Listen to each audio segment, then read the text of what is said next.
Hay algo aquí, dijo con voz firme, y no quiere que me quede. Ethan comenzó a gritar, llevándose las manos a los oídos. ¡Cállate, cállate, cállate! ¡Dice que te odia! Rebecca corrió a abrazarlo mientras yo, paralizado, miraba al reverendo. Harris guardó silencio un momento.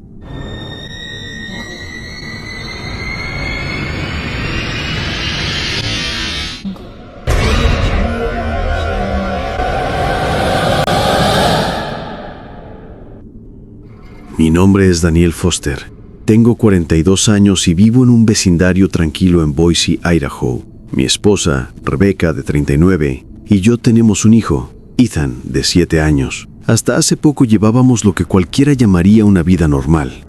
Una casa de 2 plantas en las afueras, un perro viejo llamado Cooper, y una rutina marcada por el colegio, el trabajo y los fines de semana de descanso en familia.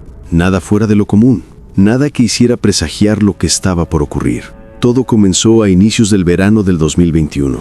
Ethan había terminado el primer grado en la Jefferson Elementary School y parecía más inquieto de lo habitual. Al principio pensamos que era la emoción de las vacaciones, ese desajuste típico de los niños cuando de repente pasan de la disciplina escolar al tiempo libre. Pero hubo algo diferente. Ethan hablaba solo. Murmuraba en su habitación y muchas veces lo encontrábamos sentado en el suelo, con los juguetes esparcidos a su alrededor, riendo como si alguien más compartiera con él ese instante. Cuando le preguntábamos con quién estaba jugando, nos respondía con naturalidad, como si fuera lo más obvio del mundo. «Con Caleb», decía, sonriendo. «Es mi amigo». Rebecca y yo lo tomamos como algo normal. Después de todo, los amigos imaginarios son comunes en la infancia. Recuerdo que Rebecca incluso comentó que ella misma, de niña, había inventado un personaje para no sentirse sola cuando su padre viajaba por trabajo. Nos pareció una fase, algo que pasaría con el tiempo. Sin embargo, lo que comenzó como un juego inocente, pronto se transformó en algo inquietante. Una tarde, mientras regresaba del supermercado, encontré a Ethan sentado en el porche, hablando en voz baja. Llevaba en la mano uno de sus carritos metálicos y lo hacía rodar sobre el suelo como si alguien más estuviera a su lado. Lo observé un momento sin interrumpirlo, intrigado. De pronto, escuché como decía, «¿De verdad? ¿Cómo lo sabes?» Su tono no era el de un niño inventando un juego. Sonaba más bien como alguien que recibe instrucciones o escucha un secreto importante. Me acerqué y le pregunté qué estaba haciendo. Ethan me miró como si yo hubiera irrumpido en una conversación privada. Caleb me contó que la señora de la esquina se va a enfermar. Se refería a la señora Dunlap, nuestra vecina de 70 años. Yo solté una carcajada nerviosa sin darle demasiada importancia, pero 3 días después, la ambulancia llegó a la casa de la señora Dunlap. Había sufrido un derrame cerebral y fue trasladada de urgencia al hospital. La coincidencia me dejó inquieto, pero preferí callar. ¿Qué sentido tenía alarmar a Rebecca por un comentario infantil? Las noches se volvieron más complicadas. Ethan se despertaba llorando, diciendo que Caleb no lo dejaba dormir. Pero cuando entrábamos a su habitación, lo encontrábamos sentado en la cama, con los ojos muy abiertos, mirando hacia la esquina más oscura del cuarto. Una madrugada, tras escuchar sus sollozos, fui a consolarlo. Me senté junto a él y le acaricié el cabello. Ethan temblaba y apenas podía hablar. «Papá, Caleb dice que tú también lo puedes ver si quieres. Solo tienes que quedarte aquí, en la oscuridad». Me estremecí. Traté de mantener la calma y le respondí que Caleb no era real, que solo existía en su imaginación. Ethan me miró con una mezcla de decepción y miedo. «Sí es real, papá, y sabe cosas de ti». No dormí esa noche. Una semana después, mientras desayunábamos, Ethan dejó de masticar sus cereales y me miró fijamente. «Papá, que él le dice que no tomes la carretera 55 mañana. Va a pasar algo malo». Me quedé en silencio. Tenía planeado ir a McCall, un pueblo al norte, para revisar unas cabañas que mi cuñado estaba remodelando, y la ruta era justamente por la carretera 55. Le pregunté a Ethan cómo sabía eso, y él respondió con total naturalidad. Caleb lo vio. Dice que habrá un accidente y que tú no debes estar ahí. Confundido, llamé a mi cuñado para posponer el viaje. Al día siguiente, mientras veía las noticias locales en KTVB Channel 7, apareció el titular: accidente mortal en la Highway 55 deja 2 víctimas fatales. El choque había ocurrido exactamente en el tramo que yo debía recorrer. Sentí un frío recorrerme la espalda. Rebecca empezó a preocuparse. Ya no era gracioso ni inofensivo. Ethan sabía cosas que no debería saber. Los episodios se intensificaron. A veces encontrábamos a Ethan hablando solo en el sótano, como si alguien lo hubiese llamado allí. Otras veces dejaba notas en pedazos de papel, con palabras que no correspondían a un niño de su edad. Una de ellas decía: «Él viene por ti cuando anochezca». Le pregunté qué significaba, y él, sin levantar la vista, respondió: «Es lo que Caleb me pidió que escribiera. Dice que a veces no puedes escuchar su voz, pero que sí puedes leer sus mensajes». La tensión en casa se volvió insoportable. Rebecca insistía en llevarlo a un psicólogo infantil, pero yo no estaba convencido. Había algo en la mirada de Ethan, en la manera en que hablaba, que me hacía sentir que lo que vivía no era un simple trastorno. Era como si realmente alguien más estuviera allí. La mano de Ethan apretaba mi brazo con tanta fuerza que sus uñas se clavaban en mi piel. El cuarto estaba helado, y ese olor a tierra mojada y a óxido me hizo contener la respiración. Miré dentro del armario, tratando de convencerme de que no había nada más que ropa y juguetes, pero sentí algo que no puedo explicar del todo. Una presencia invisible, pesada, como si alguien estuviera de pie justo allí, mirándome en silencio. «No hay nadie, hijo», le dije, intentando sonar firme. Ethan negó con la cabeza, con los ojos llenos de lágrimas. «Sí está, papá. Caleb no quiere que lo veas todavía». Me estremecí. Cerré las puertas del armario con brusquedad, lo abracé y lo llevé a nuestra habitación. Rebecca se despertó sobresaltada al vernos entrar. Ethan temblaba como si hubiera estado afuera en medio de la tormenta. Esa noche no dormimos. El viento golpeaba las ventanas, la lluvia azotaba el techo, y cada cierto tiempo se escuchaba un crujido extraño en la madera, como si alguien caminara en el ático. Yo intentaba mantenerme calmado, pero en mi interior algo ya estaba roto. Por primera vez, aceptaba que lo que ocurría no era normal. Durante los días siguientes, Ethan parecía más retraído, apenas comía, y pasaba largas horas encerrado en su habitación, murmurando en voz baja. Cuando le preguntábamos qué hacía, respondía siempre lo mismo: «Estoy hablando con Caleb». Rebecca lloraba en silencio por las noches, preocupada de que nuestro hijo estuviera perdiendo la cordura. Yo intentaba consolarla, pero mi propia fe en la lógica se desmoronaba. No podía olvidar lo del accidente en la Highway 55, ni lo de la señora Dunlap. Caleb parecía saber cosas que nadie debería saber. Una tarde, mientras Rebecca estaba en la cocina preparando la cena, fui al cuarto de Ethan. Lo encontré sentado en el suelo, con una libreta en las manos. Escribía palabras torpes, en letras desordenadas, pero reconocibles. Me agaché y le pregunté qué hacía. Ethan, sin mirarme, murmuró: «Caleb me está enseñando cosas. Dice que necesito saberlas para cuando ustedes ya no estén». Me helé.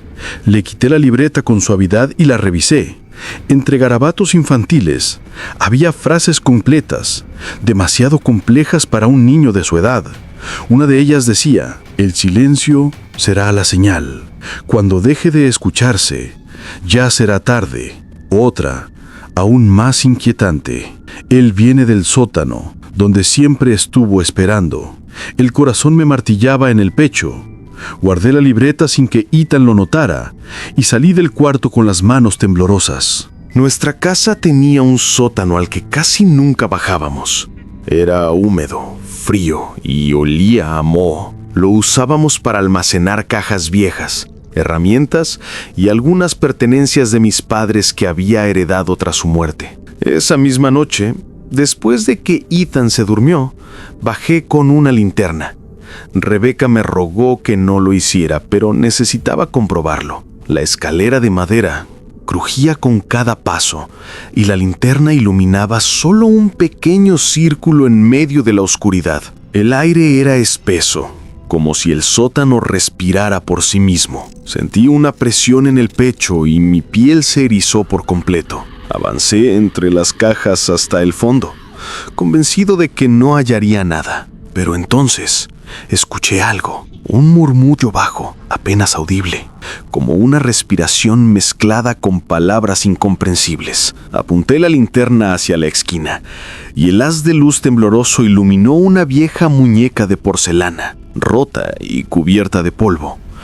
No recordaba haberla visto antes. La recogí con cautela. Tenía una grieta que atravesaba su rostro, dividiéndolo en dos. Sus ojos azules de vidrio parecían observarme con un brillo antinatural. La dejé de inmediato y retrocedí, sintiendo un vértigo extraño. Apagué la linterna por accidente al golpearla contra una caja. La oscuridad me envolvió de golpe, y en ese instante lo escuché claramente. Daniel. No era la voz de Ethan. Era una voz áspera, adulta, profunda, que parecía salir de la misma oscuridad. Encendí la linterna a tientas y corrí escaleras arriba. Cuando llegué, Rebeca me esperaba con el rostro desencajado. Lo escuché, dijo con un hilo de voz. Lo escuché desde aquí arriba. Al día siguiente, decidimos hablar seriamente con Ethan. Nos sentamos con él en la sala, intentando mantener la calma.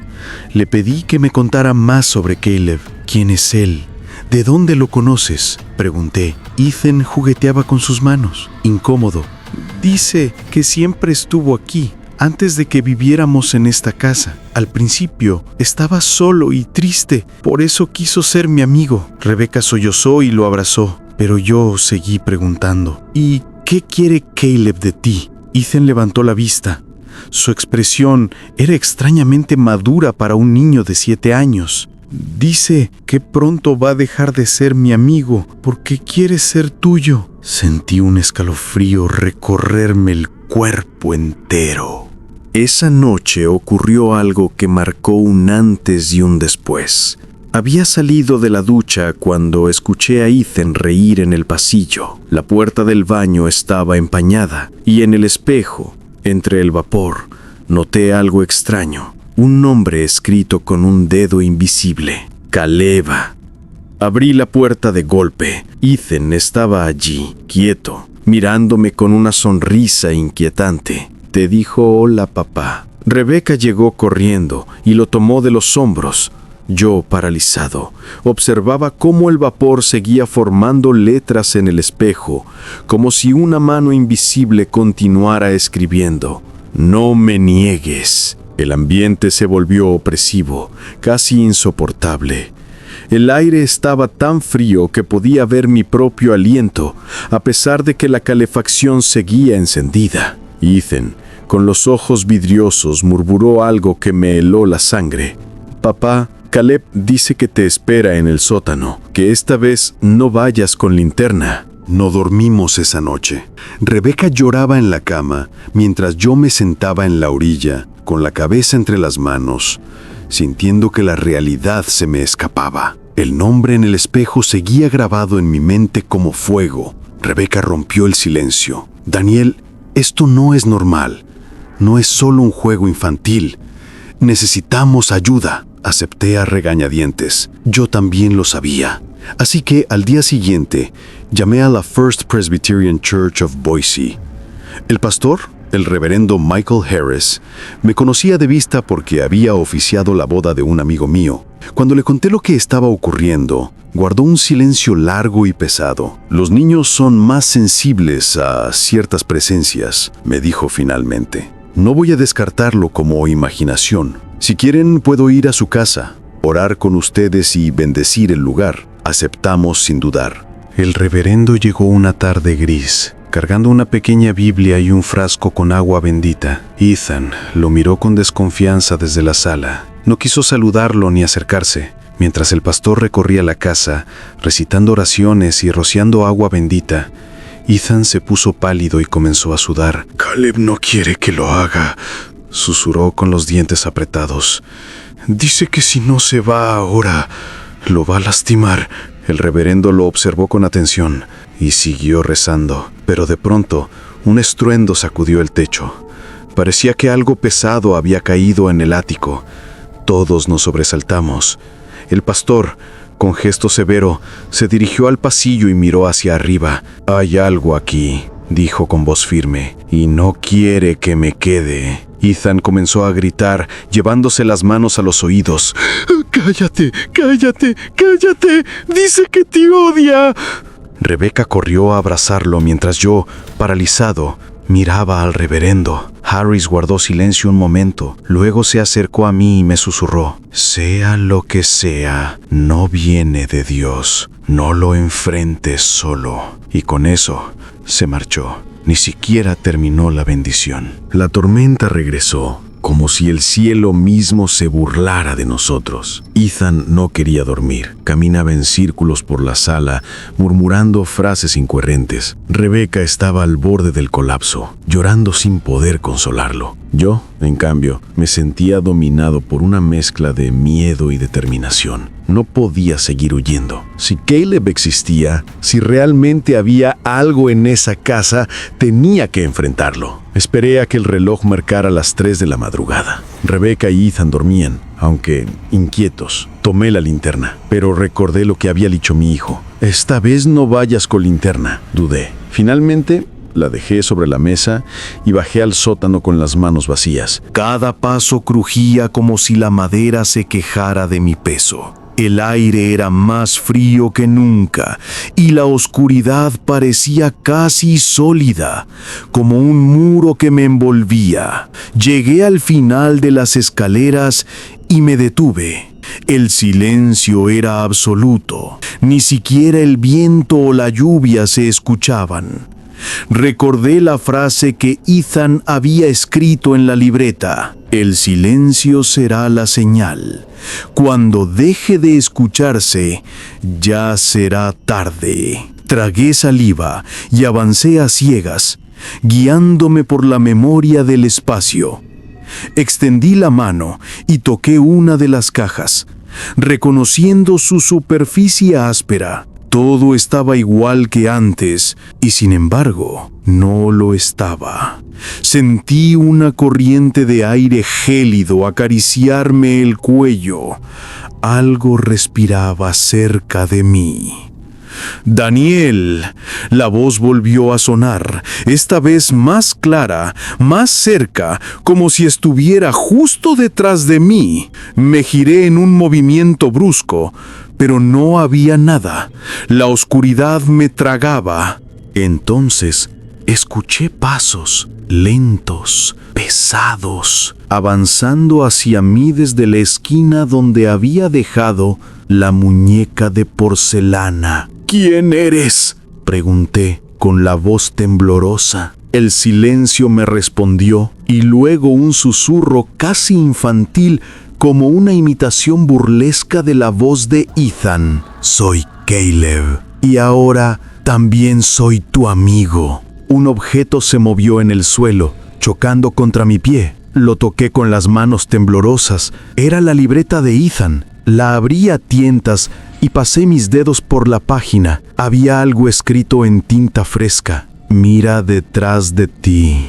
El aire se volvió insoportablemente frío. Sentí una mano, helada y huesuda, posarse sobre mi hombro. El contacto de esa mano helada en mi hombro me paralizó por completo. No podía moverme, ni gritar, ni siquiera respirar con normalidad. Era como si el aire en mis pulmones se hubiera congelado. La presión era firme, demasiado real para ser producto de mi imaginación. Una voz susurró a mi oído, tan cerca que sentí el roce de un aliento inexistente. «Ahora sí puedes verme». El sótano, hasta entonces sumido en una oscuridad absoluta, pareció iluminarse tenuamente con una luz mortecina, como un resplandor que no provenía de ninguna lámpara ni foco. Fue entonces cuando lo vi. En la esquina donde había encontrado la muñeca, una figura se delineaba lentamente, primero como una sombra más densa, luego como un cuerpo pequeño, del tamaño de Ethan, pero con proporciones extrañas. La cabeza era demasiado grande, los brazos demasiado largos, y sus ojos brillaban con un fulgor antinatural, como dos carbones encendidos. No pude contener un grito ahogado. ¿Qué eres? La figura dio un paso adelante. Su piel parecía de papel arrugado, traslúcida, y su boca se abrió con una sonrisa torcida. Soy Caleb, y no me gusta que dudes de mí. El sótano se estremeció, las cajas vibraron, y la muñeca de porcelana se desplomó al suelo, quebrándose en 1000 pedazos. El sonido fue tan fuerte que pensé que Rebecca e Ethan se despertarían. Pero arriba, la casa permaneció en un silencio sepulcral, como si el mundo entero se hubiera detenido. Intenté retroceder, pero mis piernas no respondían. Caleb extendió su mano huesuda y señaló hacia las escaleras. Ellos duermen, pero no por mucho tiempo. El corazón me golpeaba el pecho con violencia. Reuní fuerzas y subí los escalones a trompicones, como un animal huyendo. Cerré la puerta del sótano de un portazo y la tranqué con una silla. El silencio volvió a apoderarse de la casa. Respiré agitado, apoyado contra la pared, y entonces escuché pasos en el pasillo de arriba. Subí de inmediato. Ethan estaba despierto, parado en medio del pasillo con la mirada fija en mí. Rebecca aún dormía, ajena a todo. ¿Lo viste, papá?, preguntó con voz tranquila. Me quedé helado. Ethan sonrió débilmente. Te dije que quería ser tu amigo. Ahora ya no está enojado. Me acerqué a él con cuidado, intentando mantener la calma. Ethan, escucha, Caleb no es tu amigo. Lo que sea que es, solo quiere hacernos daño. Ethan inclinó la cabeza hacia un lado, como si no comprendiera. No, papá, dice que tú no entiendes. Dice que siempre estuvo aquí, en esta casa, incluso antes de que la construyeran. Las palabras se me clavaron como cuchillas. Esa noche no pude volver a dormir. A la mañana siguiente, tomé una decisión. No podía seguir ignorando lo que ocurría. Mientras Rebecca llevaba a Ethan al parque para distraerlo, me dirigí a la biblioteca pública de Boise. Pasé horas revisando archivos y registros antiguos del vecindario. Lo que encontré me dejó helado. Antes de que se construyera nuestro barrio, esa zona era parte de unas tierras que pertenecieron a una familia en los años 40, los Hargrave. Encontré un periódico amarillento con una nota breve, apenas unas líneas, pero suficiente. Niño de 8 años encontrado muerto en misteriosas circunstancias en la propiedad de la familia Hargrave. Su nombre, Caleb Hargrave. Me quedé sin aliento. El recorte no daba más detalles, pero mencionaba que el cuerpo había sido hallado en un sótano improvisado en la granja. Un sótano. Volví a casa con las manos temblorosas. Cuando le conté a Rebecca lo que había descubierto, rompió en llanto. Tenemos que irnos de aquí, Daniel. No podemos quedarnos más. Pero no era tan fácil. La casa estaba hipotecada y mudarnos de un día para otro no era una opción. Además, parte de mí quería enfrentar lo que sea que estaba ahí. No podía permitir que destruyera a mi familia. Ethan comenzó a cambiar. Ya no era el mismo niño dulce y risueño. Su voz a veces sonaba diferente, más grave, con un eco extraño. En ocasiones usaba palabras que nunca le habíamos enseñado, frases adultas cargadas de resentimiento. Una noche, durante la cena, Rebecca le pidió que dejara de jugar con Caleb. Ethan levantó la mirada, y sus ojos, por un instante, parecieron brillar con un fulgor rojizo. «No puedo dejarlo, mamá. Tú no entiendes. Él me eligió a mí». Rebecca dejó caer el tenedor con un ruido metálico.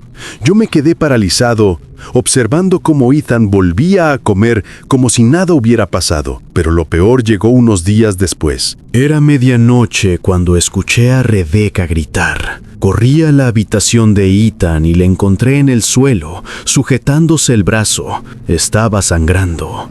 ¡Me arañó!, gritó, con los ojos desorbitados. «Tu hijo me arañó mientras dormía». Miré hacia la cama. Ethan estaba sentado, observándonos con calma. Sus uñas estaban manchadas de sangre. «No fui yo», dijo, con voz serena. «Fue Caleb». Rebecca sollozaba, temblando de miedo. Yo me acerqué a Ethan y lo tomé de los hombros. «¡Basta!», grité. «¡Déjalo en paz!». En ese momento, Ethan abrió la boca, y lo que salió no fue su voz, sino aquella voz grave y áspera que ya había escuchado en el sótano.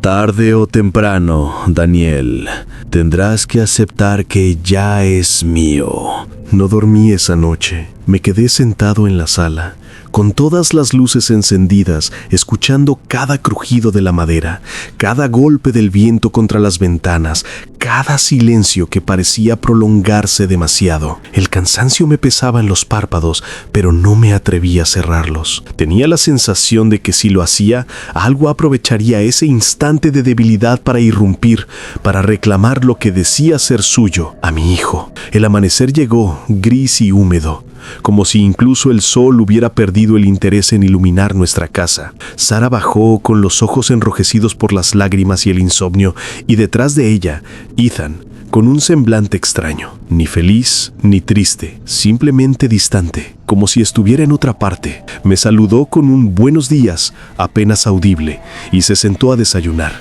No preguntó por el ruido de la noche anterior, ni por mi rostro agotado, ni por la tensión que llenaba la casa, como una nube espesa. Solo comió en silencio. Ese silencio fue lo peor. Ethan siempre había sido un niño risueño, lleno de preguntas y ocurrencias, pero ahora parecía contenido, atrapado, casi como si ya no hablara por sí mismo, sino que estuviera guardando secretos que no debía compartir. Intenté hacerlo reír, recordarle anécdotas de sus juegos, pero apenas levantaba la vista del plato. Finalmente, después de varios intentos, murmuró algo que me heló la sangre. «Dice que pronto vendrá por mí, papá». Sentí como la silla se me tambaleaba debajo. Le pregunté quién le había dicho eso, aunque ya conocía la respuesta. Ethan levantó la mirada y sus ojos parecían más oscuros de lo habitual, rodeados por sombras que no correspondían a un niño de 8 años. «Él, mi amigo, dice que ya casi es hora». Sara soltó el tenedor y se llevó las manos a la boca para ahogar un grito.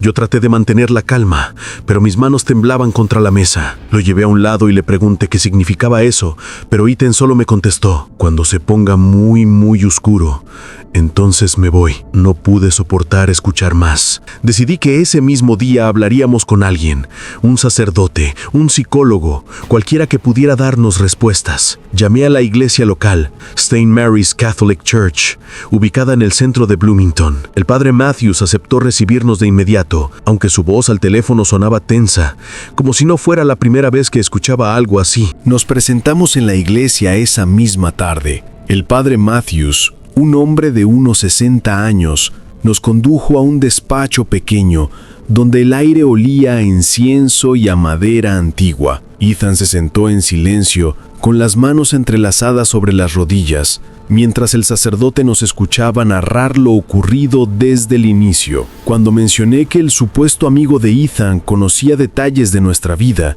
el padre Matthew se inclinó hacia adelante y preguntó con voz grave: ¿Ha mencionado fechas o nombres que ustedes no hayan compartido con él? Asentí, recordando cómo Ben había sabido de la muerte de mi padre y de las cosas que Ethan no podía conocer. Matthews suspiró y durante unos segundos parecía debatirse entre lo que debía o no debía decirnos. Finalmente habló. A veces lo que los niños llaman amigos imaginarios no son tan inocentes. Hay entidades que buscan vulnerables y se hacen pasar por compañeros de juego. Sara comenzó a llorar y yo apreté los puños con rabia e impotencia. El padre Matthews nos sugirió una bendición en casa, una especie de rito para purificar el ambiente. Aceptamos sin dudar. Esa misma noche, él vino a nuestra casa con agua bendita y una pequeña cruz de madera. Caminó por cada habitación, murmurando oraciones en latín y rociando las paredes. Ethan lo observaba todo desde un rincón, sin decir nada, pero sus ojos no se apartaban del sacerdote. Al llegar a su cuarto, ocurrió algo que todavía me cuesta describir. Mientras Matthews rezaba junto a la cama, el crucifijo en su mano tembló de manera extraña, como si algo lo estuviera sacudiendo desde adentro. El sacerdote palideció, se detuvo un instante y después apretó más fuerte el símbolo mientras continuaba su rezo. Ethan en ese momento sonrió, una sonrisa tan fría y antinatural que Sara cayó de rodillas, sollozando. El rito terminó, pero Matthews no nos dio falsas esperanzas. Antes de marcharse, me tomó del brazo con fuerza y me dijo en voz baja: Si las cosas empeoran, no esperen demasiado. A veces la lucha no es solo espiritual. Aquella advertencia me persiguió toda la noche y empeoraron. Ethan comenzó a hablar dormido, pero no con voz de niño, sino con un tono grave y distorsionado. Las palabras eran ininteligibles, un murmullo bajo que parecía resonar en las paredes, vibrando dentro de mis huesos. Una vez, entré corriendo a su habitación cuando lo escuché gritar y lo encontré sentado en la cama, con los ojos abiertos, pero negros, completamente negros, como si sus pupilas se hubieran expandido hasta borrar el iris. Le hablé, lo sacudí y finalmente parpadeó y volvió a la normalidad, sin recordar nada de lo ocurrido. El miedo ya no era solo mío ni de Sara. Los vecinos comenzaron a notar cosas extrañas también. La señora Clancy, que vivía frente a nosotros, me dijo una mañana que había visto a un niño en nuestra ventana a las 3 de la madrugada. Según ella, no era Ethan, sino otro niño, uno más alto, con el rostro pálido y ojos demasiado brillantes. No supe qué contestar. Solo asentí y regresé a casa, sintiendo que cada paso me hundía más en un pantano del que ya no había escape. Llegamos al punto en que dejamos de dormir con las luces apagadas. Sara insistía en que nos mudáramos, pero algo dentro de mí me decía que eso no serviría. No puedes escapar de algo que no pertenece a este mundo. No importa dónde vayas, siempre encuentra el camino. La noche del 12 de octubre fue la peor. Llovía a cántaros y los truenos sacudían la casa como si el cielo quisiera desgarrarse en dos. Ethan estaba en su habitación y yo me quedé sentado frente a la puerta, decidido a no apartarme ni un segundo. A medianoche, escuché que hablaba en susurros. Pegué el oído a la puerta y lo que escuché me congeló. Sí, estoy listo. Cuando quieras. Abrí la puerta de golpe y lo encontré de pie junto a la ventana abierta, con la lluvia empapando el suelo. Ethan sonrió al verme y levantó la mano, como despidiéndose de alguien invisible en la oscuridad. ¡Papá! ¡Ya viene por mí! El viento sopló con una fuerza brutal, apagando todas las luces de la casa. Quedamos en la más absoluta oscuridad, y justo ahí, frente a mí, vi algo. Una silueta alta, recortada contra la ventana, más oscura que la propia noche. No era humano. La figura se mantenía inmóvil, tan alta que casi rozaba el marco de la ventana. No tenía rostro definido, solo una negrura que absorbía la poca luz que venía de la tormenta. El aire se volvió irrespirable, denso, como si la habitación estuviera siendo drenada de todo lo vital. Sentí que mi cuerpo se paralizaba, que algo invisible me sujetaba de los hombros, obligándome a mirar. Ethan, en cambio, no mostraba miedo. Sus labios se curvaron en una sonrisa calmada, como si hubiera esperado ese momento toda su vida. Levantó la mano y lo que fuera esa cosa oscura también lo hizo, reflejando su gesto como un espejo de pesadilla. «Papá», susurró mi hijo con una voz que ya no le pertenecía, grave y profunda. «Ya no estoy solo». Intenté correr hacia él, gritar, arrancarlo de esa ventana, pero mis piernas no respondieron. Sentía un peso sobre el pecho, como si me hundieran en el suelo.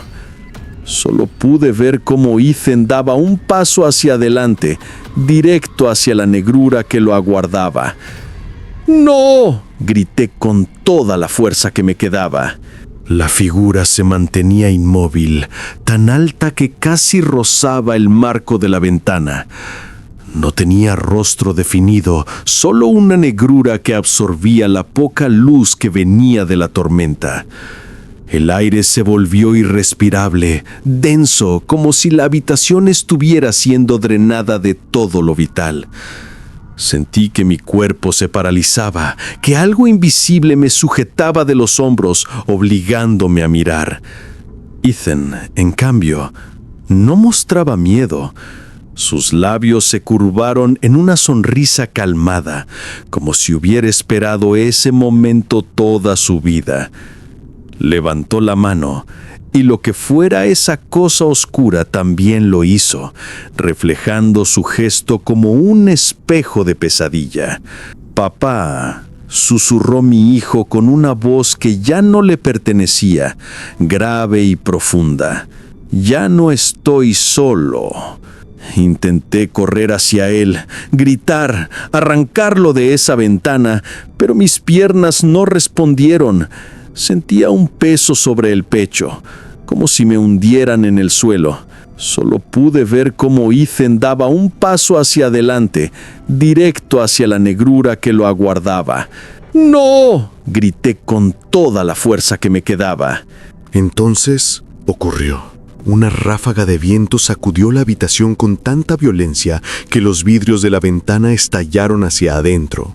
La silueta negra se estiró como si se derramara dentro del cuarto, envolviendo a Ethan en una sombra líquida. Mis manos lograron moverse en ese instante, lo suficiente para lanzarme hacia mi hijo, pero lo único que alcancé fue el vacío. Ethan ya no estaba. Solo quedaba la cortina desgarrada, la lluvia entrando a raudales y aquel silencio absoluto, más terrible que cualquier grito. Me arrastré hasta la ventana, buscando desesperado en la tormenta alguna señal, algún rastro de él. Nada. No había huellas, ni un cuerpo, ni siquiera un sonido más allá del trueno. Lo habían borrado, como si nunca hubiera existido. Sara entró segundos después, gritando su nombre, cayendo de rodillas en el suelo empapado. Traté de hablarle, de decirle que lo recuperaríamos, pero las palabras no salían. Yo también lo sabía. Ethan no volvería. Pasaron horas hasta que amaneció. Cuando llegó la policía no supimos qué explicar. ¿Cómo decir que nuestro hijo había sido llevado por algo invisible? Solo asentimos con la cabeza cuando redactaron el informe como desaparición inexplicable. La casa quedó marcada, cercada por cintas amarillas, mientras los vecinos nos miraban con compasión y miedo. Pero esa no fue la última vez que lo escuché. Días después, mientras trataba de dormir en el sofá, me despertó un murmullo familiar. Era su voz. Ethan. Venía desde la esquina de la sala, como un susurro pegado a mi oído. «Papá, estoy aquí, pero no por mucho tiempo. Él también te quiere a ti». El frío recorrió cada parte de mi cuerpo. No me atreví a moverme, ni siquiera a respirar, porque entendí en ese instante que aquello no había terminado, que mi hijo no se había ido del todo, y que la oscuridad, esa cosa que lo reclamó, no estaba satisfecha. Vivo ahora en un limbo. Cada noche espero escuchar su voz otra vez, esperando que me diga si aún queda algo de él, o si solo es la entidad burlándose, usando a mi hijo como anzuelo. Sara apenas puede mirarme a los ojos y yo mismo me pregunto cuánto tiempo me queda antes de que esa sombra regrese por mí, porque una verdad me atormenta, una que nunca confesé a nadie. La noche antes de que todo empezara, escuché una voz susurrar mi nombre en sueños, una voz grave, lejana, que me dijo con claridad: el niño no era para ti, era mío desde el principio. Y ahora cada vez que miro mi reflejo en los espejos de la casa, siento que algo más me observa desde el otro lado, algo que sonríe, algo que espera. Yo ya no soy padre, soy un hombre marcado. Y sé que la próxima vez que lo escuche ya no tendré la fuerza para resistirme.